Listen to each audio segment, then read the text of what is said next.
Hi, I'm Roger from Save on Tackle, and I'm here to show you about some saltwater swim baits, on how to rig them up, size, color, that kind of thing, and a lot of people have those kind of questions. So we're gonna speak on. We got some MCs here. We have some hammers.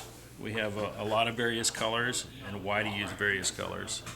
Why to use various colors have to do with different times of the day, maybe different light orientation, like overcast days, end of the day, morning, stuff like that, or maybe you're fishing around kelp stringers, rocks, or just out in the open. So basically what I'm going to start with is early in the morning I like to use a dark bait, something like a dark brown bait, maybe with a little bit of orange on it. It shows up in low light, throws a good shadow. It works good real close to the kelp and also right near the bottom around the rocks and stuff like that. A lot of fish are feeding on it. Various crabs, brown bait, stuff like that. And this is kind of like their natural forage. Maybe during noontime or when the sun's bright and stuff like that, a lot of fish are out on the edge of the kelp stringers looking for passing bait fish, such as smelt, sardines, anchovies, stuff like that. And a brighter color like this shows up really good. Usually swam across the top column of the water, probably between the top and halfway down. Also, baits like a lighter colored brown bait work very well in those instances. Other things, during the bright time of the day, colors like Christmas tree. Christmas tree is one of my favorites, got a lot of big fish on them. Work really well, favorite a lot of the pros. Anyways, another way guys are fishing during overcast, usually on the darker time of the day, and even throughout the middle of the day, if it's overcast enough, stick with your dark brown baits, and also chartreuse looking colors like fire tiger. I like this little brighter color of smelt. This green color will just show up really well during that time.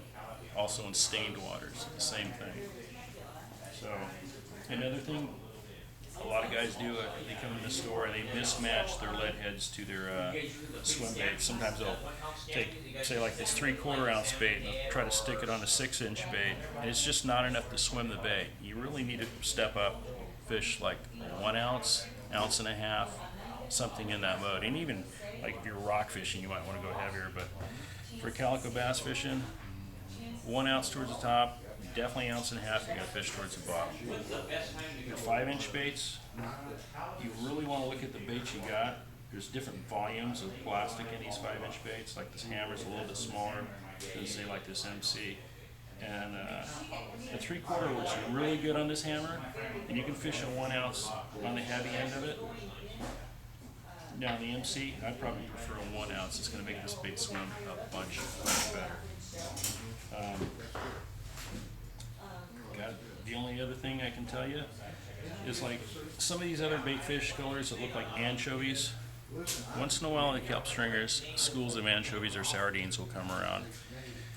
And then you want to match the hatch, whether you're fishing a sardine color or like an anchovy pattern. Those fish will be keyed on that, and sometimes they won't even touch a brown bait. And you throw one of these out and you can probably get a fish every other cast. So I think that's a pretty good introduction to swim bait fishing. Also, weedless lead heads.